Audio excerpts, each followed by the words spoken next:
Hey, what's going on, Summoners? My name is Nathan Ng, and today we're going to be taking a look at our first impressions on the new champion, ZERI. There's a lot of new information going around with the new champion and where she'll fit in the current league roster. On top of this, her power may surprise you considering that she's an extremely unique champion. We're just saying you definitely don't want to miss out on this, so go ahead and stay tuned. Nonetheless, let's hop right into the video. Riot has finally released ZERI on the PvE, and with it has come quite a few first impressions. To put her character design into perspective, she was created by Riot August. August is notorious for his creation of Jhin and Senna, which are two marksmen with unique basic attack functions. ZERI is no different. While she does have basic attacks, it's not actually what she uses as her primary source of damage. On top of this, she seems to be an ADC that embodies the concept of a completely fast and mobile kiting carry. Whether or not her champion successfully pulls this off is up for question. Before we dive into more information about ZERI and what her abilities do, don't forget to check us out at ProGuides.com. You can go ahead and view our great catalog of challenger coaches that can personally create a walkthrough to your dream rank. Got a busy schedule? Well, we've got you covered. Our trained roster of coaches are here 24/7 to help you reach your goal. Plus, we've got a sale going on right now. Use the code WINTER for 20% off your next ProGuide subscription. So what are you waiting for? Go check us out and take advantage of this amazing sale. Regardless, let's get back into the video and dive right into ZERI's abilities. Taking a look at ZERI's passive, it's actually relatively simple. ZERI shields herself for 60% of the damage that she deals to enemy shields. Alongside this, whenever ZERI gains a shield, she also gains an additional 10% movement speed for 3 seconds. While this may not seem like much, it's a nice quality of life passive for marksmen. Not only does she gain some movement speed similar to Sivir, but she also thrives against enchanters and champions that use shield bow. This passive isn't necessarily amazing, but it's definitely not awful. Taking a look at ZERI's Q, this is exactly what makes her such a unique champion. If you don't want to pay attention to anything else, then just focus on this as it's her bread and butter. First of all, let's look at the passive of this ability. ZERI's basic attacks are treated as abilities and slowly charge up by moving and casting Q. Your uncharged basic attacks will deal a small amount of magic damage and deal more if the enemy is below 35% HP.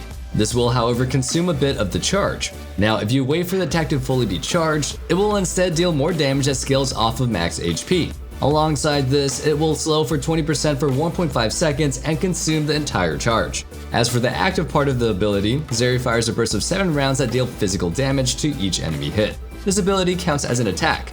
With these two things considered, you'll be using ZERI's active in order to CS, kill wards, and really just do about anything. Her basic attacks will work as a great execute or a good way to slow the enemy when you engage on them.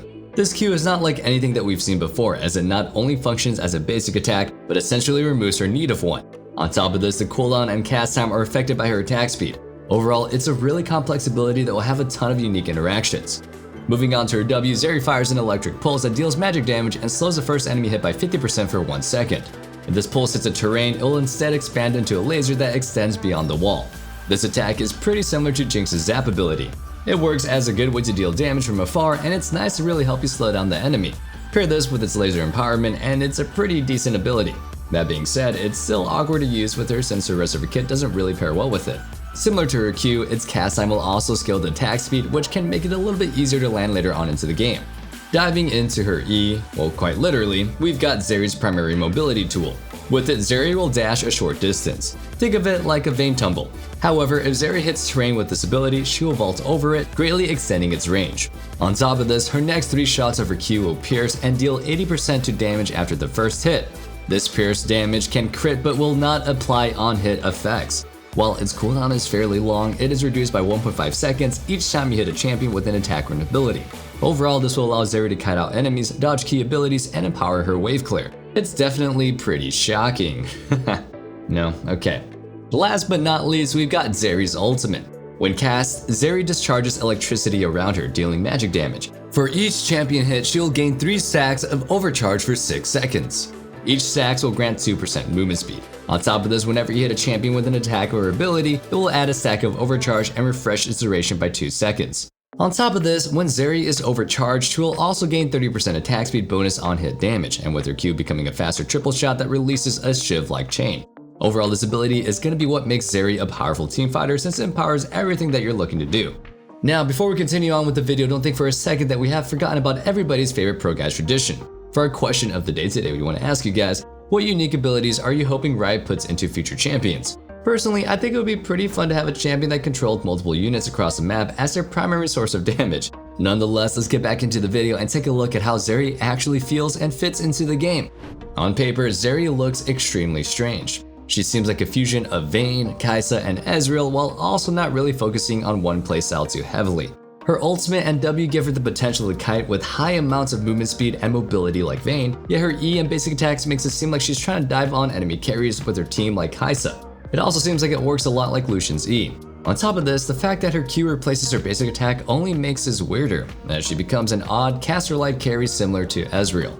Taking a look at her actual difficulty as a champion, she seems pretty insane to pilot. For many players, having to track cooldowns and position properly was already fairly difficult. The issue with ZERI is that you're gonna have to focus on multiple things just for your character to function properly. While you're fighting, you need to focus on landing your Q, keeping track of your basic attack charge, tracking your E cooldown, spacing enough with your Q to keep you safe. If you ulted, you need to refresh your overcharge stacks, and on top of all of this, you need to be aware of the team fight around you. Now, we're not saying that people won't be able to play her. Instead, it's more so that you're gonna have to do things at 110% when other champions just do it a bit easier. On paper, she already seems fairly complicated, but not really overwhelming. In practice though, there's just far too much that requires your attention if you really want to play ZERI at a high and good level. Taking a look at ZERI's power as of now, she seems fairly weak. I know some of you may think that it's shocking considering that Riot releases OP champions, but at the moment she's just not that good. Besides her kit being fairly difficult to manage for the average player, her numbers and damage just don't really give her a fair shot. Attempting to take trades in lane can be difficult since your Q can't pierce through minions, and your best trading tool is your basic attack, which takes a while to charge. That means that you won't be able to punish the enemy to gain the health advantage. If we ignore that and play for the all-in instead, she still suffers quite a bit. All of her damage relies on her Q landing, and even then, its numbers aren't even high enough of a threat early on. It'd be like fighting an Ezreal in a minion wave. Now, on the bright side, she seems like she can be perfect at responding to her jungler. Thanks to her E and W, she can easily travel towards her jungler and help them with an invade or objective at a moment's notice. But come on, for all we know, people are just gonna play her top lane because ranged top laners are just the worst. Putting her early game aside, maybe she's better for the mid game. Well, she's not really doing too hot there either. When compared to other champions, she doesn't really have much to offer in the mid game besides her insane mobility. Champions like Caitlyn can siege with her newfound wave clear, Ezreal provides pressure due to his long range damage, Samara offers powerful burst damage for fights, and ZERI just doesn't really offer much compared to them. Her mid game isn't awful, but it's not something that you would exclusively pick ZERI for. Finally, diving into her late game, ZERI finally does pretty well. Her damage is great, her team fighting is amazing, and she's able to get picks with her E and W. That being said, she still struggles quite a bit in the late game, especially in the current meta. Sure, ZERI does great damage, but she gets outranged by everything. It doesn't matter if she has the most DPS in the game, when Victor's laser can deal half of her HP before she can even hit him once. Overall, ZERI feels like she's meant to be a mid-game champion, but she kind of just feels weak at every single point in the game. And when she's finally strong, it feels like you could have just picked a better champion instead. That being said, she's still incredibly fun to play and offers a unique experience.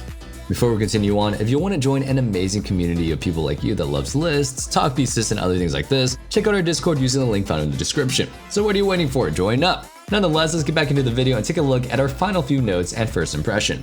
To wrap up our speculation of how Riot's newest champion ZERI will do, the best thing that we can say is that she will need to be hotfixed. At the moment, for how hard you have to try with ZERI, she's just not really worth it. If you're picking her up so you can go ahead and dive the enemy carry, there's no reason to pick ZERI over Kai'Sa. Kai'Sa offers a significantly better mid to late game as well as a stronger dive tool. If you're looking to kite extremely well, Vayne offers that and tank shred with her tumble and true damage. ZERI is an extremely unique champion, and it's honestly great that Riot has introduced an entirely new mechanic to the game. We're able to see that her range will gain a small buff alongside her damage. With this, she'll be able to offer some mid-game pressure, and she'll actually be able to exist in the late game. It's important to keep in mind that ZERI has the potential to be an incredibly powerful champion. That being said, it seems that Riot is taking it slow with her to make sure that she just doesn't end up as a mid or top lane like Kalista and Lucian did. With this in mind, they're doing a pretty good job at balancing her out because at the moment she just doesn't really do well in other lanes. In the jungle, she lacks the damage and AoE to clear fast and healthily enough. In the mid lane, she gets outranged too hard, and she can't really offer much for the mid-jungle duo. And finally, top lane, she is far too squishy and immobile to be in such a long lane by herself. Overall, it's going to be interesting to see how Riot tackles her so she can go ahead and stay in the bot lane as intended. That being said, they don't have the best history with that considering that Seraphine was meant to be a mid laner. Maybe she's just gonna have a niche against shield-heavy enchanters. Who knows? And that sums up our video for today. Thank you guys so much for watching. Don't forget to join our ProGuides family at ProGuides.com. We offer exclusive giveaways and classes that you won't catch anywhere else, so stay tuned and don't forget to like, comment, and subscribe. We'll see you guys in the next video, and don't forget, stay safe, stay healthy, and have a wonderful day. Peace.